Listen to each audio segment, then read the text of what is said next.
Hey everybody, this is Michelle. And this is Julie, coming to you from Seattle, the Emerald City, with another episode. What are we talking about, Michelle? This one's going to be a fun one. Just a quick disclaimer, we are by no means experts in this field, but we definitely have things to talk about. Let's just say that. Dating.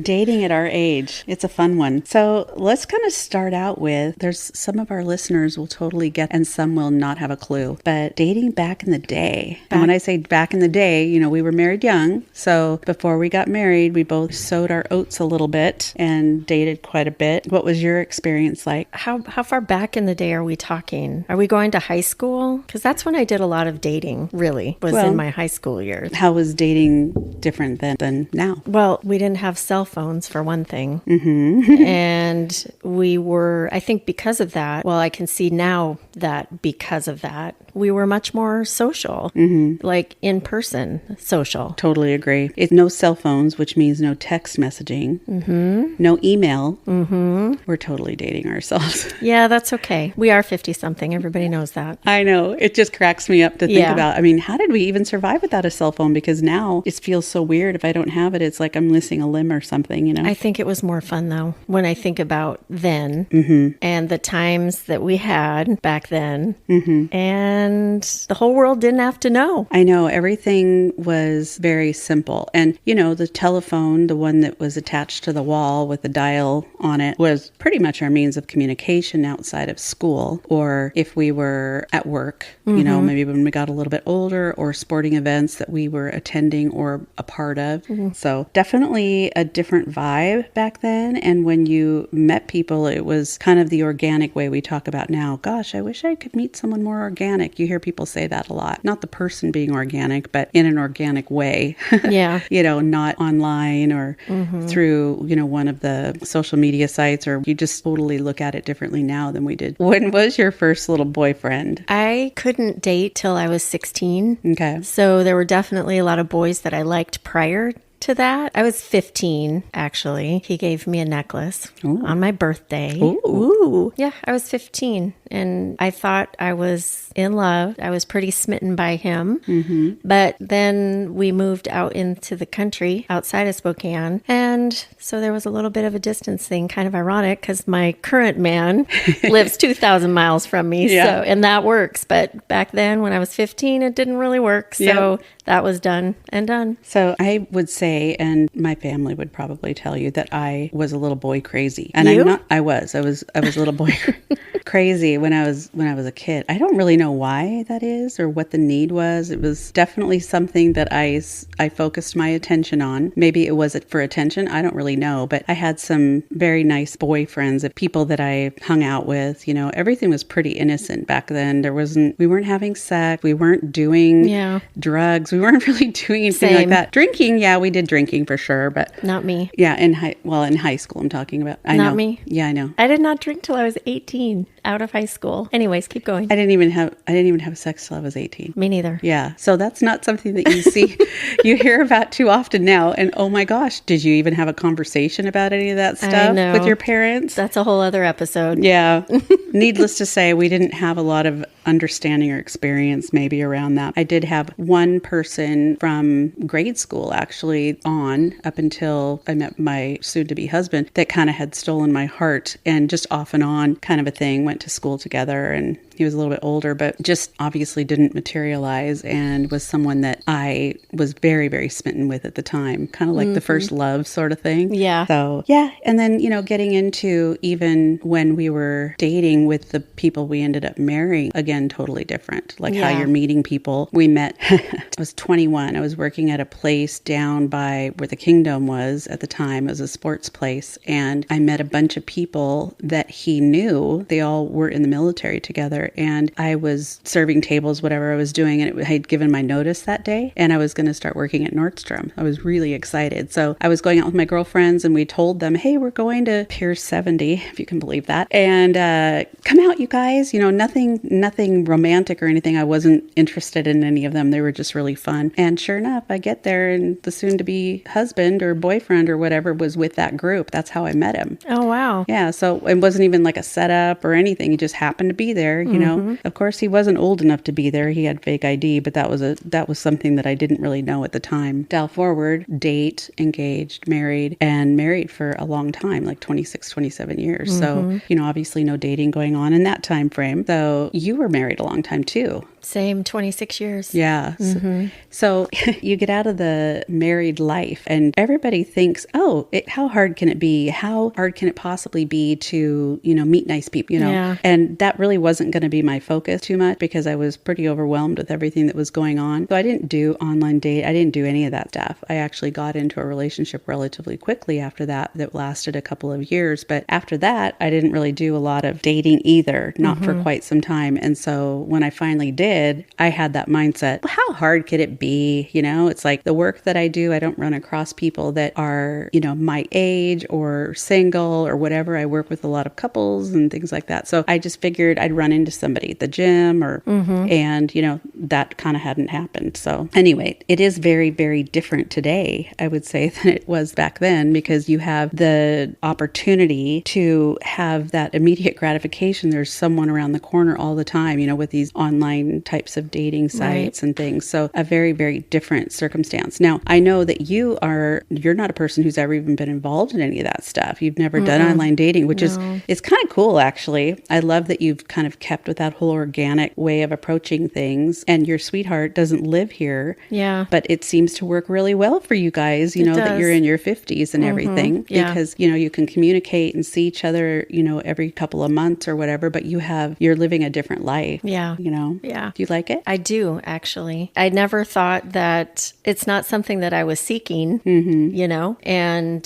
same like you, married for 26 years. And after I was divorced, I didn't really date. I saw somebody for maybe like the course of 6 months or so, but it wasn't really serious. And that's really kind of it. I went out with some guys, but didn't really, what I would think is dating. Didn't really date. So never to have done online dating. And when I met my guy, it was out of state. I was traveling for work. We happened to be staying at the same hotel. And we met there in a totally different state than he was from, a totally different state that I was from. And we had lunch before he flew out. And that was 7 years ago.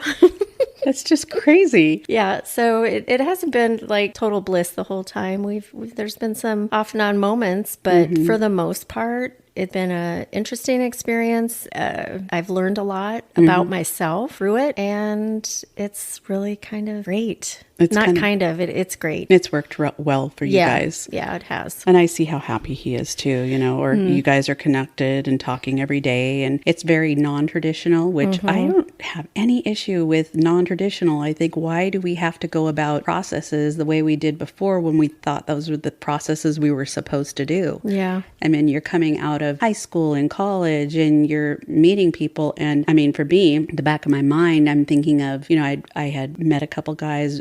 I'd actually had them come home. They weren't well received at all for varying reasons. Wait, was this before you were married or recently while you were? I'm sorry. No, before I was married. Okay. This is like my time from when I was 19 till you know, maybe 21 and a half or something. But yeah, not received well. And so nowadays I would look at that totally different because I'm my own person. I make my own decisions and I'm not influenced in that way that I would have been when I was, say, 21 years old and, you know, maybe going a different direction because it was too tenuous with my parents mostly. I mean, I think that was probably the biggest issue. My mom, whatever. Yeah. So anyway, lots of different people and funny stories. Of course, Mary has a lot of those stories. We were talking about some of this stuff yesterday, and she has the most amazing memory because I can never remember people's last names. And I'm like, where did we meet them? And, you know, all this kind of stuff. Because we would go out to this one particular place that was up on Cap Hill, and it was an underaged club, really, and it was open till like 4:30 in the morning, and we would just dance and dance and dance. That's all we did. We'd get dressed up, we'd go dance. We weren't drinking, we weren't doing any of that kind of stuff because I'm assuming that I probably drove or she drove. nobody really thought about that kind of stuff back then. But all we cared about was that we were just going to be out dancing and then come home and get a shower and head to work at 6:30 in the morning. Oh my gosh. I know that didn't go over very Same. well after a few times. I remember doing that too. I worked graveyard shift actually. Did you? I was a waitress at a restaurant, and I would work all night, and then we would go party at somebody's house in the morning. Yeah. Yeah, and it. The things you do, right? Yeah, kind of crazy. So kind of today, dialing forward, the big question out there, I think, is, how the hell do you meet people? And how do you meet people that have the same values you do and look at life kind of the same way you do? Or do you care and you're just meeting people to have fun? I mean, I think there's stages that I certainly have gone through with this, because there's people that I've met that have been really sweet and people that I've really enjoyed spending time with, but they're definitely not going to be people that I would have a serious relationship with, but more have become maybe friends over time. Oh my gosh, there's been a few that I was just like, I have a couple stories. One was very nice man, but had a couple dogs. We went on a walk with his dogs, and we get on this walk, and his dog, which is kind of a big dog, drops a load right in the middle of the path. We're not talking something you can ignore. And I realized he doesn't have any bags to pick up the dog's mess. Stop it right now. Swear to God, swear. And so I was like, are you going to pick that up? And he goes, no, it's fine. It's biodegradable. Oh my gosh. And I just was like, now to people who are dog owners, you'll understand maybe what I'm talking about, but who does that? Right? I hate that when I'm out walking and I see, that hasn't been picked up. So just anyway. That walk was the last walk. That was the last walk. I pretty much made it a short one and out, and it's, just not my jam. But little things like that are very telling. Yeah. It says a lot about how someone has been raised, maybe, what their philosophy is on things. Can you imagine what their house probably looks like? Right. Exactly. So Very telling. Another one. So this is kind of going back to how you're meeting people. These were a couple of online examples, but this other gentleman I met for lunch, and he brought this beautiful bouquet of flowers, really pretty, kind of big actually, was something I couldn't even really carry. So he put it in my car, and we went in and we had a nice lunch. He kind of insisted upon sitting on my side of the table, which whatever, that was fine. But said goodbye. That was kind of the end of it. I said, oh, he's a nice man. I mean, he just was really clingy, and I don't like that. I don't like the clinginess, when I run across that. And at that moment, did you think maybe you'd see him again? No, I knew I probably wouldn't. Wouldn't? Yeah, Okay. I was polite. I said thank you and whatever. But I get home and I get a text message with a picture. Oh, geez. Here we go. And the picture is his hand, and in his hand... Oh, not what I was thinking. Oh, in his hand was what he had just ejaculated, basically. And he's sending me this picture saying, this shows you how much I'm thinking of you. Oh, my goodness. Yeah. I was like, oh. That's terrible. Yeah, like he thinks that's going to be something that's going to make me want to go out with him again. I can't believe that. Oh, good Lord. I know. It was pretty funny, but needless to say. Guys. Yeah. Don't do that. Yeah, guys, you're not all the same. We've figured that out. You're not all the same, but there are definitely categories, I would say, and we can get into that when we get into other parts of dating, maybe in our next episode. But what you think might be a really attractive thing or that someone might enjoy is not necessarily the case. Did you block that shit?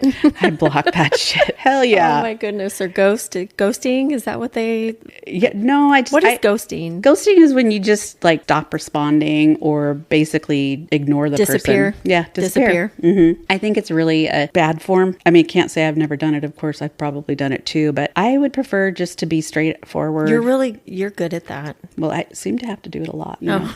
Is that why you're good at it? Maybe so. I don't know. It's not like I'm perfect or anything, but I'm like, oh man. So sometimes it's just easier to just say what you need to say and move on, you know? So anyway, going back to how you meet people today. So I would say the bulk of people I know, with the exception of Michelle, have tried online dating.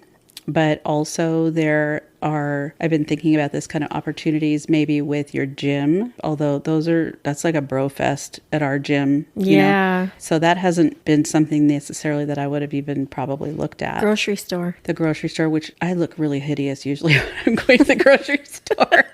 Okay, maybe not. It was great when we could wear masks during COVID. I'm like, okay, I've got my baseball hat. I've got my mask. Let me throw some mascara on. Them eyes will look good. Yeah. I'm in and out. But yeah, you're probably right. Grocery store or, like sporting events or work for some people. Yeah, because it depends on the type of work that you do. I think whatever it is outside of, and I can't speak to online dating again because I've never done that. Mm-hmm. So as far as the kind of stuff you're talking about, grocery store, gym, social events, whatever it might be, I think the one thing or what you have to be is open and aware of opportunities in those situations. And I think being mentally prepared for that because, I've looked inside of myself and we have friends we know that have run into some similar situations where they're kind of reevaluating and there's no room to settle for something that is not going to be good for your soul or that you're not going to be good for that person. I mean, whoever you're around should be really challenging you to bring out the very best in you and vice versa, right? So there's plenty of people who you can have fun with. There's plenty of people who you can have your friends with benefits with or you can hang out with or whatever, but they're usually not going to be the kind of people that make you a better person. They're going to be, they're just there for the moment.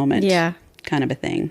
So when I met my guy, like I said, we were staying in the same hotel. So I saw him in the bar. I had just flown in. I was sitting across. He was very attractive, of course. So I noticed him across the bar. Across the room. And I think we noticed each other, but that was it. He was actually chatting with other people on the other side and we just exchanged glances.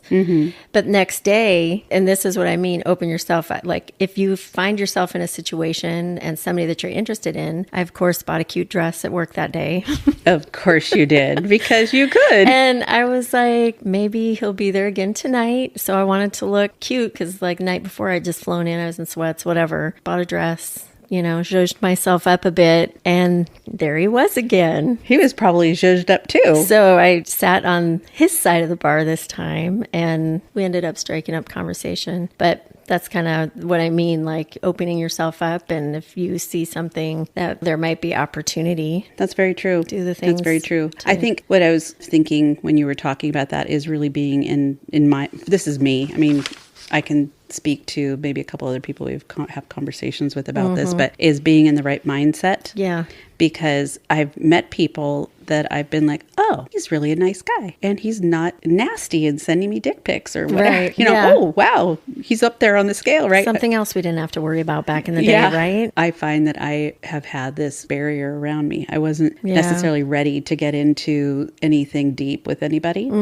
Although maybe I thought I was, I really wasn't. Yeah. And so it's just something I think over the course of time, you kind of go through the things that you have gone through and try to figure out where they land in your life and then how you move on from those things. It just takes time, you know, sometimes. And I think for me too, thinking about dating back, when we were young, and then now we have all this experience from having been in one or two relationships along the way over the last few years. And so my big thing is that I want to be a better version of myself. I don't want to make the same mistakes that I made before. And I don't want to allow things that I allowed before either, because it's like Groundhog's Day, if that's the case. The whole idea is that you do Such a good way of putting it. Yeah. Like just the whole idea is that you have the knowledge and you're kind of empowered to do things better for yourself and maybe for someone else the second time around, if that ever comes. And it's something that's meant to be. So that's probably my biggest awareness and concern. If I run across someone who I feel is a nice person, but they're disrespectful to other people, or like I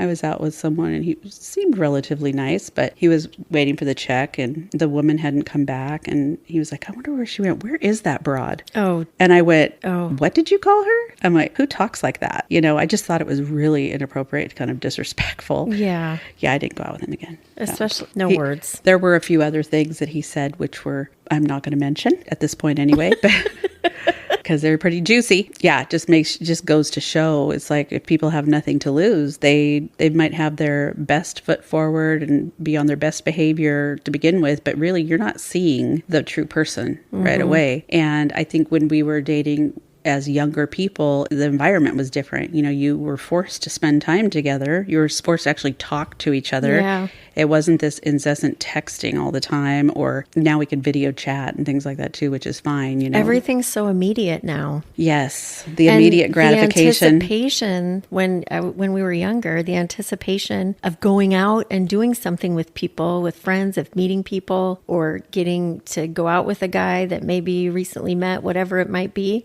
Just the anticipation of being able to go and do it. Just to your point, no texting prior and all of that, like to gear up for it. It was just like getting ready to go out. And I'm thinking about how exciting it was at that time to do stuff like that. And it's completely different now. Yeah, I think it's a lot more casual now, which I don't think is necessarily a bad thing, because you don't have to be talking and meeting people for the purpose of having a relationship, like a long-term relationship. I think there's definitely people that have come in my life and are not in my life anymore, or have stayed in my life, have been friends, whatever, that have taught me things, or that I've enjoyed, or that I've learned stuff from. So it's not like it's, you know, locking down a husband or something like that. That's just so not where I'm going with any of this. And there definitely are guys that are like that out there, that they just want to lock it down. But there's also probably more guys that are just wanting to be casual, you know, and you can be casual with anybody. So you have to take you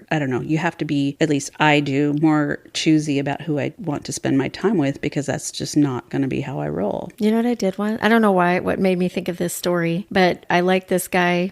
I was a senior in high school, and he was a little bit older and I had already left for college. And so I'm like big on sending things. I don't know why, but cards, letters, boxes, stuff like that. So I took a prescription bottle from probably my mom or dad. It was empty, but I got this prescription bottle, and I took chocolate chips and wrapped each individual chocolate chip in tin foil, aluminum foil. So it looked like a little Hershey's Kiss. A little kiss.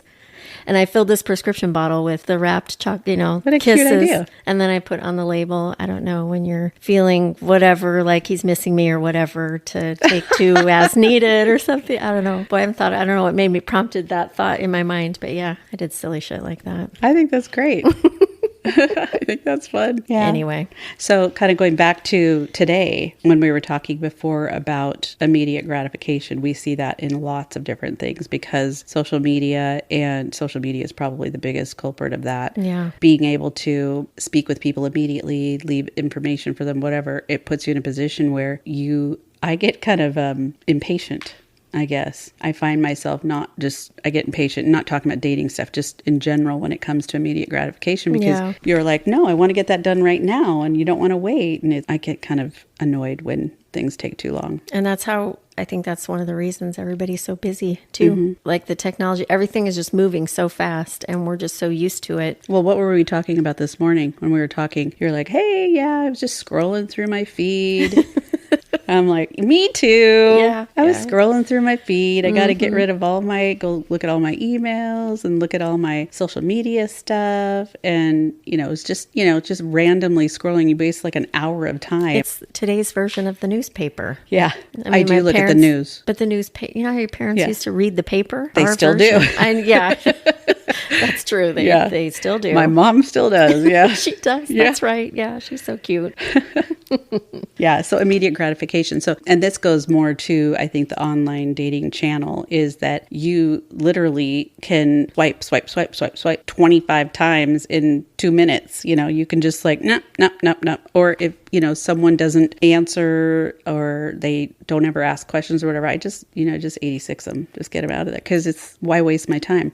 And when you think about it, what if all these people, I was thinking about this, what if all the people that are on like these online dating sites all get in a room, like there's a big room and they all actually have to talk to each other and see each other. Would it be totally different? Yeah, probably. I know. You just kind of wonder. I mean, it'd be like a big social party, I guess, but it's people who, I don't know, I'm totally making that up. But Well, and then too, people that maybe have dated people that you know, or does that ever happen? it hasn't really happened to me, but Yeah. but I mean, I have seen where like people have gotten fixed up. Is that what you mean? Well, just like you go out with somebody that you see on a dating site, whatever, online dating, and you go out and then somebody you know goes out with the same guy. Like, do you ever find similar people in your same pool, if you will? That's really funny that you should say that, because I have a couple of friends actually in particular. We have pretty similar taste, and we have run across some of the same people. And so, we'll snap a picture and it's like, do you know this person? Stay away, There's, or there's red flags everywhere kind of a thing. But yeah, that has come up before, definitely. But the immediate gratification thing, I think, goes both ways. It's like, if someone is a challenge, not in a bad way, but in a, like, I am a challenge because I'm not sending pics or doing whatever, that you have to work a little harder. Honestly, a lot of guys, they just move on. And I'm like, I don't want to be around someone like that anyway. So It works out fine for me. But it's interesting to see the depth of or non-depth. Yeah, lack of depth, lack of character. You just meet people that you would never probably run across on a normal day. That is kind of fun because you're able to like meet people you might never meet. Right. But you go, oh my, that is not my jam, like the way they handle things. Or I've seen a few of those myself. So like the two that I explained earlier. Yeah. I'm like, oh yeah, I'll go out with you again. Not going anywhere near you actually. Block. What do you think about dating nowadays, now that we're older, dating people that are not our age? What are your thoughts on that? What do they refer to women going after younger guys? Does that make us a cougar? Is that what that is? Yeah. I think that it just depends. Yeah. That's a tough one. It is a tough one, but it's funny because when you're younger, it's a big deal. It is a big deal. And as you get older, it's not as big of a deal, but then you can definitely see where you might be gone. Your experiences are so different, or your lives are in very different places. And so the experiences that you've already had, they're just having, I'm not talking 20 years difference. I'm talking maybe, 10. 5-10 years. Yeah. Maybe 12, something like that. Yeah. But, we're all adult. It's like we are adults, but we just have different experiences. And so, yeah, I wonder about that sometimes too, because I definitely have dated people that are younger than me, and some have been kind of old souls, definitely, but others, it's just... I was going to say, I think there are men that really just like older women. For a lot of different reasons. Yeah. Because they don't have all of the needy baggage. I mean, I've heard that kind of stuff before. So would you say that what attracts you or what you're attracted to says something about you or your type? Do you feel like when you evaluate what you're attracted to, what does that say? Yeah, it says a lot about you. And at the same time, you hear the cliche, opposites attract. Yes. As far as opposites attracting, growing up, I was in a pretty strict household. Like I said before, I didn't drink, I didn't any of that stuff when I was in high school. So then when I had the freedom to do whatever I wanted, Mama did it. Yeah. And I dated probably not the best guys for a while during that time, but they were doing things and going places that I'd never been. So I wanted to experience those things. And I'm getting a little off track here, but as far as the opposites attract, but really as I've grown and gone through the years, I was married for 26 of them. So obviously things didn't work out and I divorced, but then trying to figure out, okay, that didn't work. That wasn't right. What do I need to do differently? What is it that I need to do differently? And what is it that I really want now? And stability, just a lot of the things that you find through that growth period. This is for me about yourself. I think definitely want in your partner or the person that you end up with. Yeah. That's why I've kind of struggled with some of that, because I've been trying to figure out what that balance looks like and for me, because it's obviously very different than what I had anticipated. And as I meet people, which, I go through stages where I just like have no desire to meet anybody. I focus on whatever I am doing, and like our podcast. Yeah. My former husband has some very wonderful qualities. There's a lot of really good things about him. And so those kinds of qualities are definitely things that I would want to see in a future partner down the road, some of them. But there's other things too that were lacking for me and lacking for him also, that you want to try to foster some of that in another relationship. Spending the time together, the communication, the things with me that are so big on things I'm trying to work on too, like the communication aspect of things, because there's different ways of approaching things and communicating, but it's so important to me that I try to do it well and that I invest my time in someone who has that same goal. Because if you are going to foster a relationship with somebody and invest that time with them, make it something more on a permanent basis or whatever, why repeat the same mistakes that you have personally made before? True. Maybe I overthink some of this stuff, but I think it's really important because we only get this one life, right? Right. And you get maybe another opportunity to do it right, or right for you in the day and age that you're in today. And that's different than the day and age that you were in when before. Were 21 years old. Did a lot of growing through the years I was married. Yeah. I'm sure you did too. Yeah, different type of stuff. I mean, I, had family just like you did and a big job. And, I look back on some of that stuff now, and all of the things that were taking my precedent weren't necessarily giving me the opportunity to focus on my relationship. You just think that all of that stuff is going to be there and be okay. Yeah, that's true. And it's not. I mean, it's like your relationship's the foundation for your family and for everything. And if it's broken or cracked, that is a problem. So I just don't want to be in that situation again. And I don't even know or think that I'll ever want to get married again. I just think, what's the point? We don't have kids. I'm not going to have kids. I'm not going to have any of that kind of stuff. So I don't need to get married. I mean, I can be with somebody and not have to be tied together through the state kind of a thing. Maybe I'll think differently about it down the road, but nobody's ever gotten me to a point where I think differently yet anyway. Yeah, that's so interesting. I remember when I got divorced, I was like, based on my experience in my mind, and I have said out loud, I will never get married again. But it was based on that relationship. Yeah. I don't know that I really can say that out loud anymore.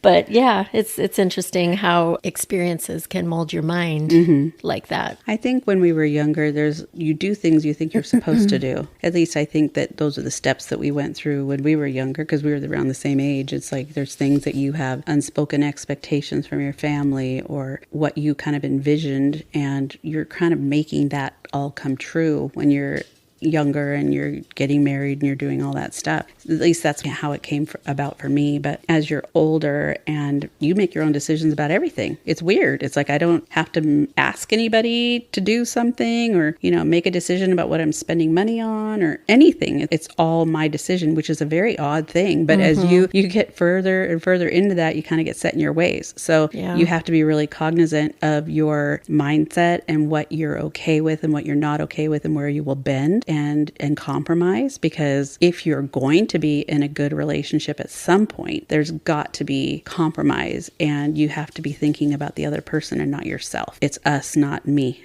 kind of a thing. So going back to dating, and trying Dr. Jules. Dr. Jules. Going back to dating and trying to explain the differences between back when we were younger and now, I think the most important thing for people our age anyway, as they kind of embark on that journey, it might be super easy because they're integrated with different clubs or groups or families or whatever, and they run across more people that way. But there's a lot of people out there that don't, or people that are living in a new state or a new town or whatever, and they don't know anybody. And so meeting people is a little more challenging, and it doesn't mean anything bad about that person. They don't have the exposure to other people. I think that's where online dating comes in very handy, but there's a lot of downsides to it as well. I know 3 different couples. One of them's married that met on one of the dating sites. I can't remember which one. And they've been married for 15 years or so now. They're doing great. That's awesome. Yeah. And then a couple of my kids, it's like I know that they had met people that way too, and they've done great. So it's more common today, I think, than it ever was before. And I remember back when I never knew anybody that had done that, had done online dating. Most of the people I knew were married. Maybe that's why, you heard about it, but you didn't really know about it, and so I'd heard about it, but I'd never seen it or didn't really know the details of the dynamics. It terrified me. Well, just being safe, you're meeting people that could be creepers. Really though, my guy could have been a creeper. Yeah, he could have. You just never, even meeting people organically, unless it's through a mutual connection, you just never know. That's why the dating from a distance thing kind of works for you now. It's like you don't have to worry about meeting him organically. You already did. And you got to meet him organically. I'm like, you lucky dog. Yeah, that's kind of cool. I am lucky. So going back to types though, today you see a picture, maybe if we're talking online dating, if you see a picture and you see a bio, what this person's like. You haven't had a conversation with them yet. You don't know how they walk. You don't know their mannerisms. You don't know how they dress. You don't know whether they pick their nose. You don't know anything, right? Yeah. So when you meet them, you're learning all those things. Whereas back in the day, you saw the person, you talked to the person, you didn't know all of these things that were in their bio because you learned a lot of those things as you're getting to know them. Exactly. Yeah. Your first impression of them is from a picture and a bio and how it's written. I've seen bios that their spellings wrong on things. I'm like, no. Is that a turnoff? Yeah. Come on. You get one chance to make a first impression. Yeah. It's like, and you can't spell your words right. Maybe I'm snobby. I don't know. I noticed stuff like that too. Outside of the bios, like if the word two is supposed to have two O's and they only use one, I'm like, how do people not know this? I know. But I do. I pay attention to that stuff. I notice that stuff because I want someone to be well educated or educated to the point where they can carry on a conversation. Yeah.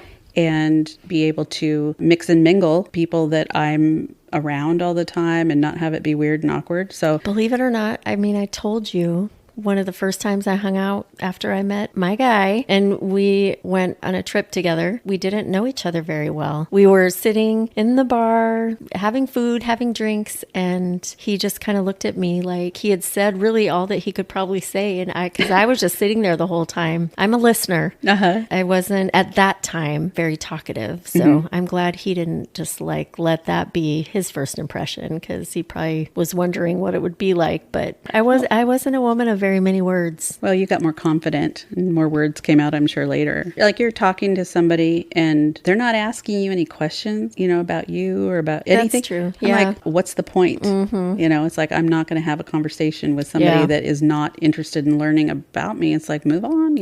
Learning your type. I think we're learning what you will tolerate, I should say, and what is okay with you versus what's not. So little things like, it's a little thing, but it's a really big thing when you think about what it means. But like the guy calling the girl the broad. Yeah. Total turn off. Total turn off. And it wasn't, he thought he was funny. That's the weird part. He's like, whoa, what's the big deal? You don't call women that. Like, how did I even end up having dinner with this person? Oh my gosh. Anyway. Mind blown. So this is our little segment on dating after 50. There's probably so many things that we have not yet touched on, but we do have another episode that'll be coming up that speaks to stories and kind of funny stories and things that we've run across or people have shared with us. And that'll be kind of an interesting one, I think, for us to go through. I think it'll be pretty humorous, actually. So there are fun things. I know because we've talked about some of the things for that episode, and it'll be an enjoyable one. Anyway, until then, if you are out there happily married and not really having a clue about the dating scene in this day and age, you might have a little bit more insight. And if you are in the dating scene, you probably are shaking your head going, oh my God, that's totally something that I've experienced too. So between Michelle and I and all of you, I'm sure we've got answers to some of the stuff that's going on out there. Again, by no means are we quote unquote dating experts, but we do have our experiences. Lord knows I am no dating expert. Really quick Jules, Yeah. I want to let everybody know that we're on TikTok now. That's right. So that's new for us. So you can find us on Instagram. We do have a Facebook page as well as TikTok. So we're on all the social media platforms. Anyway, so we're on all the social media platforms. You can find us there. And if you do, please give us a like. And of course, follow that page and listen to our episodes as they're coming up. Yeah. We're on so many of the different platforms. We have our platform on Buzzsprout, but we're also on a lot of the different platforms that people listen to their podcasts on. So like iHeartRadio, Google, Amazon, Spotify. Yep, there's a ton of number them. of different ones. So And the episodes will post on Mondays. every Monday. Every Monday. Anyway, so we are thrilled to have brought you a little bit of insight from us two gals, and we're going to wrap this up. We hope you guys had a great time listening, and we look forward to talking with you next week. See you soon. Have a good one.